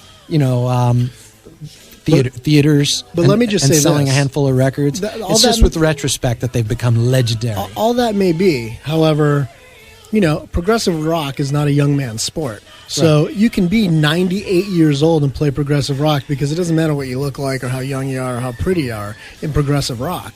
So I'm not sure that I buy the whole, you know what I mean? It's a bunch of old guys playing prog rock. I mean, progressive rock, nobody gives a shit what you look like or how old you are. You can still play that stuff. Especially with classic prog rock, it's not as much about the chops as it is about the precision and the timing and the vibe and I think they got it, evidenced by the Genesis show that we saw with Phil. They nailed it. They put out that Gabriel era box set a few months ago. Mm-hmm. I'm surprised The Lamb Lies Down on Broadway wasn't nominated for Record of the Year. Oh, just missed the cutoff. Just missed the cutoff. Actually, what do you think, Rach? Are you a Genesis fan? I like Genesis. Right. And would you like to see Gabriel back and do this thing at the bullshit Rock and Roll Hall of Fame? No. I think it is one of those things where, it was special in its time, and you should just kind of leave it there. Let's not ruin it. Yeah, in a way, I get that. Of course, it's a missed opportunity, and it would be nice to see the one-off. But it was the same thing with Halen, and this was before they officially, reunited and did the reunion tour with Wolfgang. But when they got the nod, everybody was hoping that Dave would turn up and play with Eddie and Alex and Mike and maybe have Sammy in the mix and do something big and fun. I remember. And it just didn't pan out that way. It was Mike and Sammy and Paul Schaefer, and it was very sad. But mark my words, that's what you're going to get for Genesis this year. You're probably going to get Paul Schaefer up there, pounding out the piano parts to Invisible Touch. And Phil will be there though. Phil will be there, but he won't be able to drum. But he'll sing. He might. Look, here's with the Halen thing though. They didn't like each other. There was animosity there, and that was very public. Right. That's what I mean. Like I don't know. It doesn't seem to make any sense to me, except for the fact that it doesn't seem to make any sense to me that there's not a fucking Zeppelin tour after that show at the O2 either. So I don't know. Maybe that shows you where my head is at. Because in my opinion, because I feel like it just should fucking be. Yeah. I feel like there's no reason that they can't do that tour. There's no reason that they shouldn't do it. And I sort of feel like we get screwed by them. I feel a bit entitled. How about that? All right, fair enough. Stairway to Heaven, by the way, just missed the cutoff of being nominated for Record of the Year. Yes, Rach, I hear you. Did I just hear you kind of refer to prog rock as like the golf of music? How so? How so? It doesn't matter how old you are or what you look like. Well, progressive rock ain't for pretty people. If it was, there'd be a lot more chicks at the shows. I mean, let's be honest. Yeah. You know what I mean? I go there to look at the guys. Do you know what I'm saying? Belly button lint. Ow. Yeah, serious. I'm serious. I mean, the one out of every 400 the one chick out of every 450 guys there, like, easily leaves that place pregnant. Yeah, do you know what I'm saying? Either that, or she's pounding like 3 corn dogs and a giant-sized beer during Tales of Topographic Oceans. And she still looks like Cindy Crawford to every guy there. Yeah. So I mean, because they haven't seen a girl in the last girl that most of those guys saw was on like an album cover. Yeah, somewhere. the girl from Permanent Waves album cover. That was the last. Oh, those guys, they jerk off to fucking thinking of what's underneath that girl's dress. Sure. Oh, come on, haven't we all? All right, wait a minute. I've gone Natural science. I've gone too far now. Yikes. There's the spirit of my radio. I will choose free will. All right. That's about enough of that. Wow. So are you going to be watching the Grammys, Rach? Or is it not your deal? You know what? I do enjoy watching the Grammys. If I can remember to watch it or TiVo, I should set it up to TiVo. Because I like to kind of fast forward to those music awards. Yeah, So I do too. If it's great, then you can sit and watch a good performance, but you don't have to suffer through the whole thing live. That's it. Joe and I were talking about this earlier. I can't remember the last big, like, memorable moment from a live Grammy show where I went, wow. Like, that is a moment.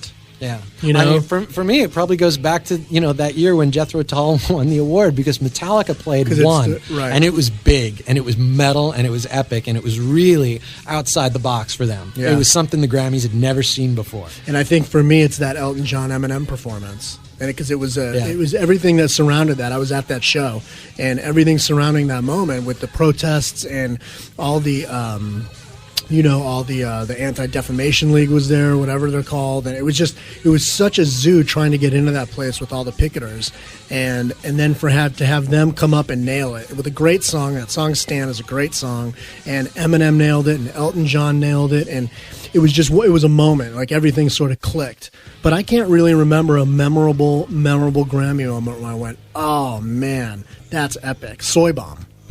Soy Bomb during the Dylan set, right? Maybe that one. Yeah. That's why I'm with you, Rach. Do you have a memorable Grammy moment? Nothing that would blow me away, but wasn't the Grammys where Prince and Beyonce played together? I mean, oh yeah, I think it was. That was entertaining, but I wouldn't say that's a great combination. Yeah, I think it was. They did the opening number 2 years ago or 3 years ago or something like that. I think they opened the show. I don't remember that, but that's a great combination. Well, Simon & Garfunkel opened a few years ago too, dude. That was like their announcing of the reunion tour. I think Bridge Over... that kind of fell short because it's not like a big... I mean, as much as I love Simon & Garfunkel, you really going to open a show with that? I think Bridge Over Troubled Water was going to be nominated for Record of the Year, but just missed the cutoff. Take it easy. Take it easy. Do you have another story for us, Rach? Well, yes. Lamb of God are set to film a documentary while touring around the world, and they basically wanted to document how music crosses the language and commerce barriers. That's awesome. Very cool. The example that they've shown was that, they played in a small place. They played in Singapore, where over 10,000 kids came out to the show, and albums aren't even sold in their country. Wow, that's great. So That's really, really great. Love that. Yeah. I do. I love it. It's cool. That's really great. Well, I like but the. I just think that's interesting. You know, just that's the plus side to like the iTunes is that there's places like Singapore that aren't accessible to certain kinds of music, but yet now it's available. Yeah, that's true. Western music, I'm sure, is reaching places that it never did before because you can download it for free with the click of a mouse. And I love the fact that's got to be a good thing. Hey, what they're doing is what this is what Joe and I talk about all the time. You know what I mean? It's just music should talk to everybody. That's why it's one of the most important things in the world, if not the most important thing in the world. God damn it, music is number one. I feel like Ozzy. Let me hear you all say rock and roll. Rock and roll. But speaking of documentaries like that, I found that, well, we can't call them Black Sabbath, but Heaven and Hell, the Dio version of Sabbath, they're all getting together to do their documentary interviews for the upcoming 30th anniversary re-release of the Heaven and Hell CD. I can't believe it's 30 years since that record came out. I mean, I remember hearing Neon Nights like it was yesterday for the first time on local radio. Right. But so 30 years, and they're going to have a DVD to accompany it with interviews and stuff like that. I think Lady Evil was nominated for Song of the Year also. But Is there a Dio? Is there really a Dio book coming? Yeah, there's. Let's see. Is it a biography? Do I have a name for it? Is there a title? Have you heard that, Rach? Yeah. No, I'm like, let me check my notes. It's Yeah, written somewhere. I don't have a title for it, but it just says that. Blah blah blah blah. Ronnie's writing more chapters for his book, and we'll be doing interviews in the upcoming weeks to be included in the new 30th anniversary Black Sabbath Heaven and Hell DVD. That's great. That's a great book. Yeah, I'm into that. Although it'll probably be pretty short because he doesn't have a very long career. He's only 19 years old now, so there's not 15. A lot of chapters to it. How great of a book would that be? Yeah, really would be. Absolutely. That's a totally entertaining book because he's a pretty nice guy. Sure. So I'm really curious, what does he really think about the Ozzy stuff? Sure, I want to hear about that. I want to hear about his take on Richie Blackmore. Yeah. I want to, get all the elf dirt. We all want the elf dirt. Of course. Who wouldn't? And I mean, yeah, absolutely. And who doesn't? I want the Claude Schnell dirt. Oh, that's what I want. The Claude. Tell me a little bit about Jimmy Bain. Tell me about Claude Schnell, the cocaine years. That's what I'm saying. That's a whole chapter. Wow. Tell me about the little white elfin boots. He doesn't have those. Well, Rach, is there anything? Okay. Is there any breaking news? Is there anything urgent that we need to hear about? I think we pretty much covered all the breaking news. I have breaking news. Yeah. I have breaking news, actually. Okay. Do you know that today something very historic happened? Tell me. Today, what I thought was an untouchable record was broken. Okay. Today, Titanic is no longer the biggest grossing movie of all time. Internationally. Avatar topped it. And it's still doing monster business, so it's going to far surpass it, apparently. Here's the numbers. Titanic, for years, held the record because it did $1.8 billion in business. Yeah. Today, Avatar clocks in at 1.859 and climbing. Yeah. I'm curious to see if it's going to break the domestic gross. It's going to break $2 billion. I'm just curious if domestically it'll do that, because domestically it isn't the record like 700 million or something, or 600 million Titanic did here.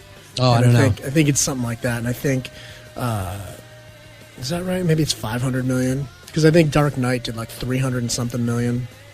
So the movie's great. You got to see it. Did you see it, Rach? No, I haven't seen it. No. You got to see it. Oh. Yeah, you got to check it. Just technologically, you got to see it. You have to see it in IMAX. You got to see it in 3D. It's playing right down the street from your house. You got to go see it. You got to see it. I know that because I know where you live. Nice. Look out. Look out. All right, Rach. Have a great week. Have a good week. Okay, you too. Later. Good night. So, a little bit of the music news. I would like to... you haven't seen it either. No. But I'm in. Are you in for Motherhead's Family Reunion? Sure. I love this song. Will you turn this up?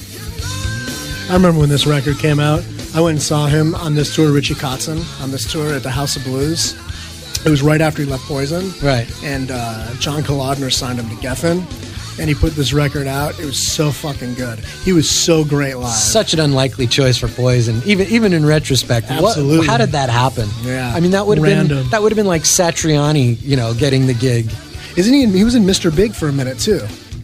Oh, was he? I think so. Was he? Yeah, if I remember right, I think he was in Mr. Big for a minute. Paul Gilbert couldn't find his way to the studio that week? Yeah. Oh, okay. Interesting. Oh, but this record was so good. I loved it. It's funny. It's a little dated now, maybe, but I just loved how funky it was, and it was such an opposite to a Poison record. It seems pretty deeply rooted in. He seems pretty deeply rooted in like Deep Purple, and the blues, the Blackmore kind of English rock. He's a bluesy like dude. This could have been on an Ian Gillan solo album or something. Well, he's got that husk to his voice. Yeah, but it's like he's a bluesy dude. Like, I have probably 11 or 12 Richie Kotzen records. Some really? Yeah, I have a lot of You're Richie a fan. Kotzen. I think the guy's so talented. I mean, the guy's a great guitar player. And completely underrated guitar player. And didn't he nail Ricky Rocket's girlfriend? Isn't that why he got the axe? So supposedly. It's funny. I read an interview with him not too long ago because I was thinking he'd be fun for the show. Right. And I think the interviewer mentioned something about it, and he goes, "Really? Are we going to do this again?" I was like, God, I feel bad for the dude. What was that, like 15 fucking years ago? Yeah. I mean, time to move really? on. You want to have this conversation again? I actually was like, you know what? You're right. Yeah. the guy who interviewed him's an asshole. Although you got to ask the question, I guess. Yeah, I guess. But his reaction was funny. He answered the question, but you could almost like see his eyes rolling and hear the. Here we really? go. Here we go. All right, here's what happened. It's like so he made mention of like it was so well documented, the whole deal. But this is, I mean, to put out this record after a Poison record, ballsy move, very industrious, very good stuff. Very nice. Isn't today? Yeah. Can we shift gears for a second? Totally. Let me mention this. Where do I have it? This is actually a live version. Good timing too. This is a live version. You're gonna love this. You're not gonna hear this version anywhere else, folks. You know what that means. This guy playing in the background, he's pretty good. He's got some chops. I think he's got a future. I think he's got a future in the business. Eddie Van Halen's birthday today. The interesting thing about it, it's not just any birthday, but I found this kind of wacky. He was born in 55, right? Which means today he's 55. Happy birthday! And Sammy Can't Drive 55. I don't know what all this means, but Sammy is the real singer. It of Van all Halen. seems to tie together and make some kind of wacky sense. So, well, like I said, Sammy is the true singer of Van Halen, so it makes perfect sense. I don't know. I gotta tell you, think on his birthday today he's going to McDonald's and he's got some clown. Hey, you want some fries to go with that shake? Hey, welcome to the Useman. Who's on the line? Hey, it's Fergie. Hey, Fergie. Hey, Fergie. How are you? Hey, I'm doing well. How are you guys? Doing good. What's going on? Good. Well, it's been a long time since I called. I wanted to say congratulations to Brad on Ethan. Thank you very much. I appreciate that. It's great stuff. I had to listen to the podcast and hear how everything went, but it sounds like it went great. It did, and I'm sleep deprived. Yes, sleep is not in my vocabulary anymore, but I appreciate that. Thank you very much. Yeah, man. Well, I'm happy for you guys. So what have you been listening to? You know, I got on, well, two things. So I just got back from Hawaii. I know that sounds kind of pompous to say, but Aloha. Aloha is right. And which was great because I was there a week and I missed every single storm that hit Los Angeles. Oh, nice. Yeah, all the big LA storms for you people who aren't on the West Coast. It was pretty nasty out here for a little while. It was perfect. It was like 80 degrees in Maui, and it couldn't have been better. So, of course, while I'm there, the car I rented didn't have an iPod connection, so I just listened to local radio. How was that? It's not good, but I will tell you, it's great for a week, or maybe less than a week, because every station is essentially reggae, and it's bad Hawaiian reggae where they just take, every single pop song you've heard of or rock song and turn it into a reggae song. Right, like Peter Frampton songs, and I know A lot of ukuleles, right? Yeah. There's ukuleles and Don Ho, baby. Remember when Don Ho was on the Brady Bunch? Sure. He sat, and remember, and Bobby sat on his, he gave Bobby Brady a ukulele, and he sat on it and broke it? Oh. Anyway. yeah, that's Sorry bad about that. luck. It's Yeah. bad luck. When you're there, you kind of have this moment where you, like, I was at the beach and I just saw some cool rock float up on the shore, but then I was thinking about the Bradys. You can't take That's right. It's taboo. That's right. You're thinking of Vincent Price and the whole deal. That's the idol. The idol in the cave. Yeah. exactly.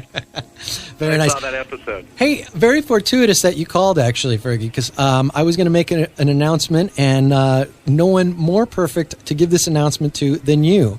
But today, well, actually yesterday, truth be told, it was made official. The next Marillion convention has been announced, and we, in March of 2011, we will be going back to Amsterdam for the Holland Convention. They're also going to be doing a 3-day in Montreal. Very nice. Right around the time of the big convention. So plans will need to be worked out, and hopefully we'll see you in Amsterdam. I went 2 conventions back to back. I've missed the last couple, and this one, I've already gotten heat from our friend Eric in England. So yeah, I think this one I'm going to make. Good deal. Good deal. Wait, Fergie, did you have more Hawaii stories? Not really. Oh, okay. None that I can share with the Usman audience. Okay. So you listen to a lot of ukulele reggae. I listen to a lot of that, but otherwise, the weird thing I've been getting into lately is listening to, I guess Celtic, but basically, the Water Boys and Flogging Molly. I got kind of on a kick. Wow. Yeah, and it was weird. It was one of those deals where I was at a ski resort and I heard Flogging Molly, and I was like, oh, that just sounded nice. So I just started firing up some of that lately. But I like Flogging Molly. I do. I can get into that every once in a while. It's not so bad. How does Molly feel about that? She likes it. She likes it. Yeah, She Brad and I flog Molly occasionally. Every so often. Nice. Every now and again. Yeah. Very good, man. Very good. So that's the only other thing I've been listening to. But I just wanted to tell you guys that I love the show, and for my listening, I can't get enough Prog. So nice. Okay, that's good to know. Don't Thanks. turn down the Prog. Okay. I don't think we should turn it down. I think we need to. Like we said earlier, you know what? This call the show is driven by the listeners. That's right. So what you guys want to talk about, we're willing to talk about. If it's Prog, sign us up. Who knows? Come tomorrow morning, we could get flooded with emails from the Michael Buble fan club going, "You guys are the greatest station. Thanks so much for playing. Just haven't met you yet." Although that's probably not going to happen. We hope it doesn't. I hope not. Yeah. All right, guys. Well, I just wanted to give you my 2 cents and tell you I love the show and just keep up the good work. You rock. Thanks, Fergie. Guys, rock. I'll see you soon. Later. Okay. Bye. So Eddie's 55 today. 55. That's a milestone. Yeah, absolutely. Now, have you seen photos of him recently? I think I saw the wedding. Photos of him at the wedding. He's looking better now. Looks great. Yeah, but there was a period there. I'm sure you remember that whole period just before the reunion. The mouth. when he cut his hair and got ripped again and Yeah. all that. Yeah, the mouth right around there. He was just looking like some wacky. He was death-warmed over. Yeah, it was bad. He looked like he looked horrible for a while, but he looks great. And I'm curious to know when there's another Van Halen record. I must be waiting for Alex to get divorced, but because I can't imagine what's taking so long. I mean, seriously. Although, he doesn't need Dave to write any songs. Well, they back in the early days they always wrote as a team. Yeah, but you don't need a clown to write music unless you're. Come on, seriously. Here's my point. In all seriousness, he could really. If they can't figure out a way to get it together, then what's going on? Well, I mean, I think they do need to get it together, and they do need to write as a team, because Eddie has written on his own for Van Halen before, and they released it, and it was called Balance. Right. Can you name any songs off Balance? It's probably the best Van Halen record ever made. Oh, stop it. Why haven't they made... Even as a Van Hagar fan, you can't say that was a good album. I would agree. But I want to know what's... I don't know what's taking so long. Let's make this record. This last, year and a half or whatever of Van Halen... The voice of reason was Dave. Yeah. To his credit, it seemed like he really turned a corner as far as like growing up and figuring out what the deal was. Right. So, what's taking so long? I mean, or are they making a record? There's been no talk of Van Halen anywhere. Yeah. So, I don't know. You know what we should talk about for a minute? Can you hear me out there? We should talk about the Ozzy book. Okay. Have you read any of it? No, have you? No. Okay. But I did. So then there's not book. much to talk about. No, there's plenty to talk about. This is like that thing with Bob and Doug McKenzie. He was like, "Oh, you remember the time when we went down to the park?" Yeah. Well, I guess there's no point talking about it then. No, I did. I saw it in the bookstore, and I thought, I should probably get this book. It was like 500 fucking pages. Like 400 pages. Do I really need to read 400 fucking pages of Ozzy? It was. And here's the other It was thing. just a list of all the drugs he had done. Oh my God! I was like, this is a big book. Is it really necessary? It was Ozzy's pharmaceutical guide. I heard him on the Howard Stern show today. He was on Howard's show. Dude, he is.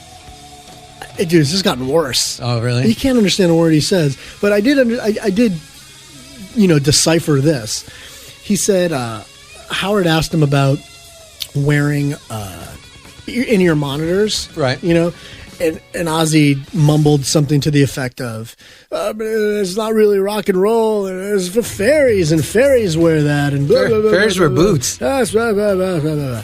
And I started thinking to myself, fucking, it's not rock and roll to wear in-ear monitors. Fairies wear it. Have you watched one episode of the fucking Osbournes, you idiot? Right. I mean, you talk about not rock and roll. You don't talk about looking like a tool. Yeah. I'd much rather wear in-ear monitors than look like a tool like that. It didn't make any sense to me. I was a little bothered by it. I understand that completely. He's a wreck. That's all I can say. Although, from what I understand, he looks good. And I just read today that there's a new, the documentary called Wreckage of My Past, which is the definitive Ozzy documentary. Okay. And it's the first. It's just it's the first deal by the 14th definitive Ozzy no, this documentary? is done by Jack Osbourne's production company. Although he didn't direct it or write it or anything like that, but it's his company that did it.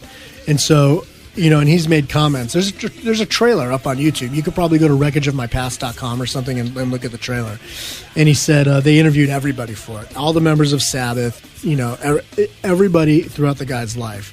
And he said they made a real effort to try to get the truth out of him. He said it wasn't easy for people to actually tell the truth. And he said, in fact, there were points where he realized this was becoming a fluff piece, and they stopped and started over again. And they sort of dug and they dug and they dug. So...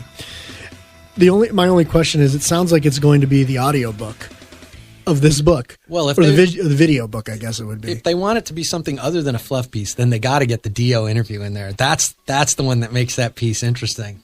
But he's not. I guess I really want to hear. I think I probably want to hear Geezer. And so, although, what are they going to say that we don't know about that? Yeah, I think his About life is the end pretty of much Sabbath. it's pretty much an open book. I think we've seen it all. It's all well documented, and I don't know.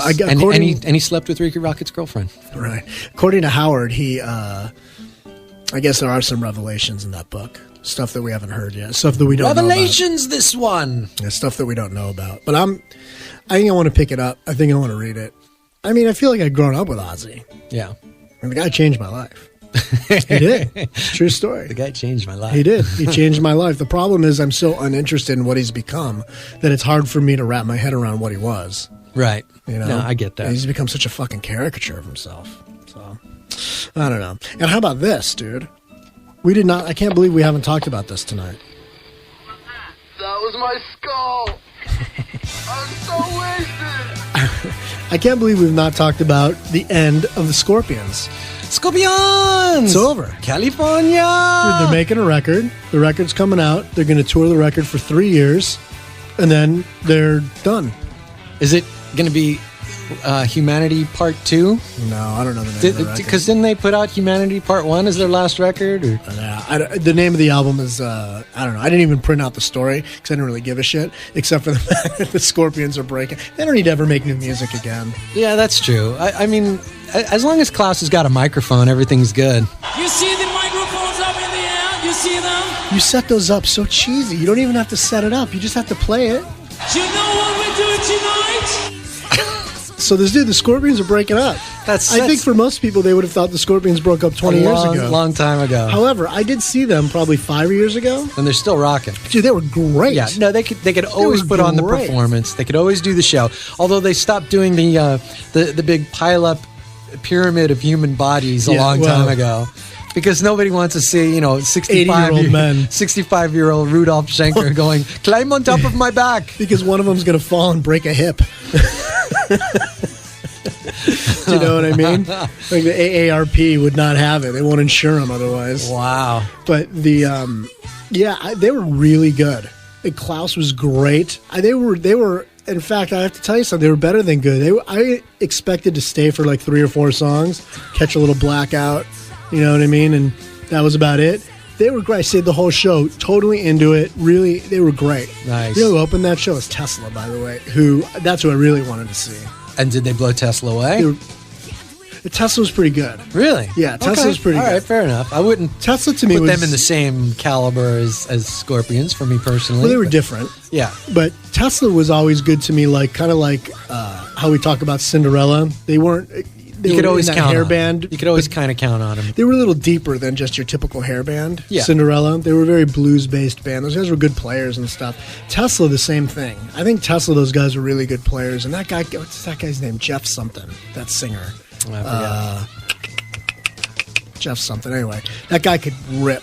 I mean, he was really good. He's really uncomfortable live. Kind of looks uncomfortable, but he could fucking sing, man, really well. Same thing was true. There were a handful of those bands. They all came out and they all got stamped with the the hair metal label, but a few of them really shouldn't have gotten it. Great White's another example. Although they cheesed out in the end once they started.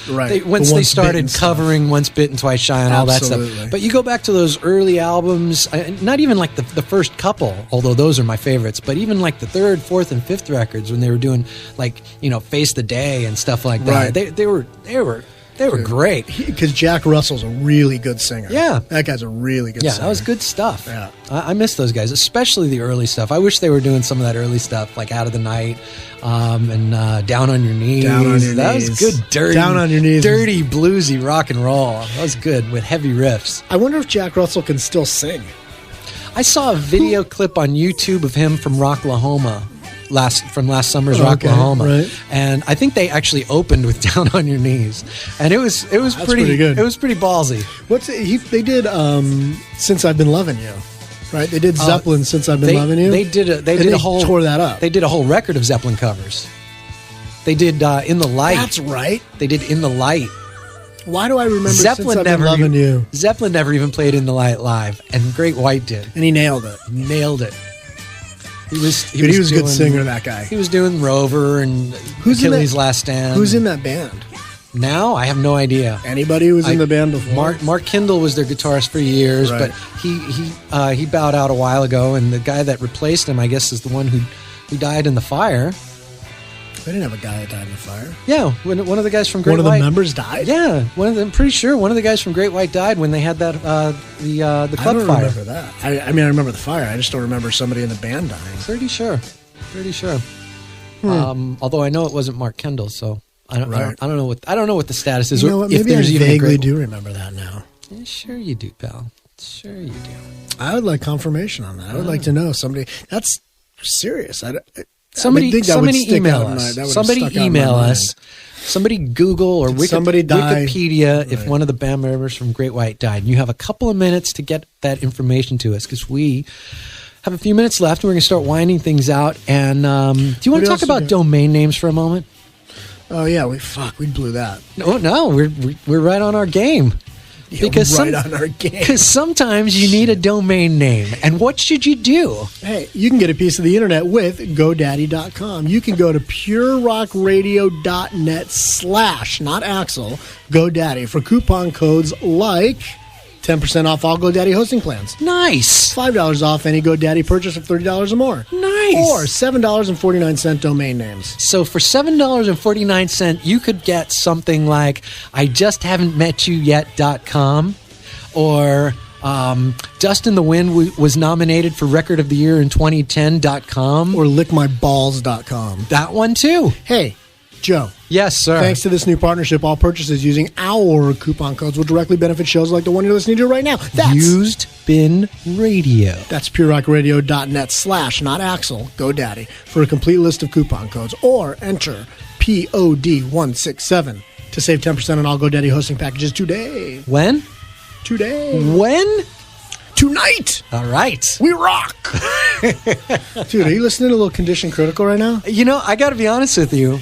If I'm not mistaken, and maybe a listener can correct me on this, I think I am listening to Condition Critical for the second time tonight. I think you are. I think you are, and I'm not sure why that is. Here, we can change that. How about that? Wow. Press with the touch of a button. Well, but now what are we listening to? That's I don't know. the question. What do you got coming up?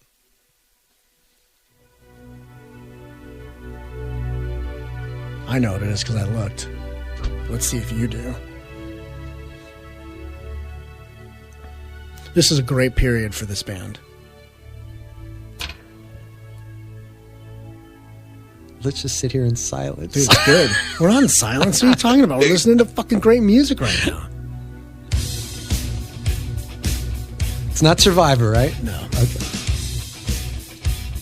Because that brings up the whole moral dilemma of which period of Survivor is the best. The original singer, the second singer. We don't know. We don't know the answers. There's no dilemma. It all sucked. How about this? You know who this is? Not yet. You'll know when you hear him sing.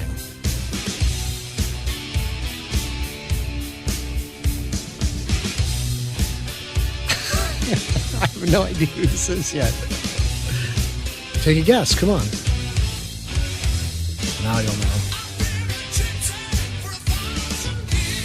Oh, is it Whitesnake or Deep Purple? Whitesnake. Okay, because I don't know this one. Wow, This is great. It's old Whitesnake. Okay, Love very it. nice. Love this period of Whitesnake. I think we've talked about this before. Yeah, how great a period. Yeah, the older period of when Whitesnake. we went to see Whitesnake opening for Halford, was it Judas Priest? Priest. Yeah, that was a great night. And I was It was a great night. I was wearing a great shirt. Well, you were wearing Coverdale's shirt. you and Coverdale were dressed the same. Yeah. It's pretty cute. That's right. What is yeah, and Coverdale was a bit wacky that night. He was having some rough moments. He was having some rough vocal moments, and he was having a few facially weird, like post-surgical moments. That he just looked like, you know, like David Botox Coverdale or something. It was a little wacky. Speaking of that, speaking of David and Botox, Rachel and I were talking when we got her on the air. We were talking about that MGMT record, right? And I was saying I just saw a recent picture of David Bowie. Fucking dude is handsome. Yeah, but that is a good-looking man. Yeah, he's lasted. He's lasted. He's maintained. He has surpassed his English equals. His English charm. He is handsome. Let me just clarify that. You're into Bowie right now. Whoa, calm down. And that's the thing is, I don't love Bowie. Where's that hand going under the desk? Whoa. No, it's going right next to you, pal. Better be careful. He's not. It's not. And I don't really love Bowie for the reason that I was telling Rachel is that sometimes I don't love Bowie's voice. His voice to me gets a little. It's almost like a little. It's too deep-ish. Does that make any sense? Almost like sometimes it's loungy. Your mom said it was too deep the other night too. That's a whole nother story. You have to just have a conversation with me. Come on, talk to me, goddammit. Talk to me. He just gets a little too loungy sometimes. Like it's just deep, like a deep kind of. It just bores the shit out of me. I don't know why that is. You don't like not that? all of it. Aladdin Sane I like. I mean, I like some of it. It's just. That's funny because the really early stuff when he was really raw and ziggy and that kind of stuff. That's the period that I'm really not too fond of. I liked when he got. You always said Ziggy's not your go-to. No, I go station to station. That's my go-to. But I also love Low and Lodger and some of that. I've really tried. Of that period. I've sat and gone into it. I just get lost. And the production is so much more up your alley too, because the Ziggy stuff is like, you know, it's like listening to really raw, like Velvet Underground production. Yeah, it's not that I you love. go low or something like that, and you got your whole Eno thing going on with the sounds. It's not that I love the Ziggy stuff. I mean, I like some of it. I just don't like. I can't. It's not often that I'll say I'm going to put on a Bowie record. Sometimes I will, but it's rare that I do. And I think it's a good time for listening to a little Bowie. All right. Fair enough. I'm not into it. He's a handsome bastard. Okay. I did see him with 9 Inch Nails, though, that Bowie 9 Inch Nails tour. Right. That was epic. Yeah. That was outstanding. They were both great. Great that night. I saw him on the Earthling tour at the Universal. Oh, you he did? was really good so on you've that seen him tour. a few times. Yeah. I really I haven't seen him in years. I used to go see him 70s, 80s. I used to go see those tours. I saw like the Thin White Duke tour, 78, I think it was. My sister was a big Bowie. I grew sort of. Oh, cool. My sister was a big Bowie fan growing up. When I was a little kid, I'd go into her room. We didn't live together very long. She's older than I am, but there was always like those pictures of Bowie lined her walls. Bowie and Playgirl. I was fucking scarred. You were scarred for life. That's why you think he's such a handsome bastard. Okay. I get him confused. But she did buy Ethan some David Bowie shirts, which I thought was cool. Very nice. Some kids' David Bowie stuff. Put on your red shoes and dance the blues. I like that stuff. Is that weird? I do. I like that. I love Modern Love. I love the Let's Dance record. Very nice. Go figure. I don't know. I'm a weird guy. I can't figure me out sometimes. You're all over the place. I know. But unfortunately, we're getting close to the time to wrap things up. Hey, let's do a few thank yous. What do you say? I think that's a good idea. Let's thank, Rich at Pure Rock Radio. You're the man. Hey, Sean Gordon at progrock.com. You the man. Hey, Terry Edwards and Max Krasny at Westwood One. Thanks, gents. And Chris Stone and Rob Wilson for usebin.com, which is coming soon. Joe and I took a look at it again. We have a couple things to finish up, and then we're going to go live with that. So to you, we say... Metal! Thanks, pal. And there you go.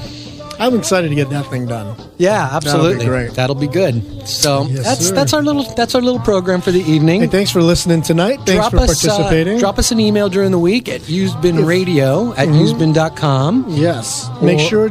Go ahead. Or check out the podcast survey where you can give us your comments about the show. At Good or bad. PureRockRadio.net. We want to hear them all. So go check that out. And if you missed any part of tonight's show, you can always go to the podcast and listen to that or any of the other shows. And you know what's coming up next?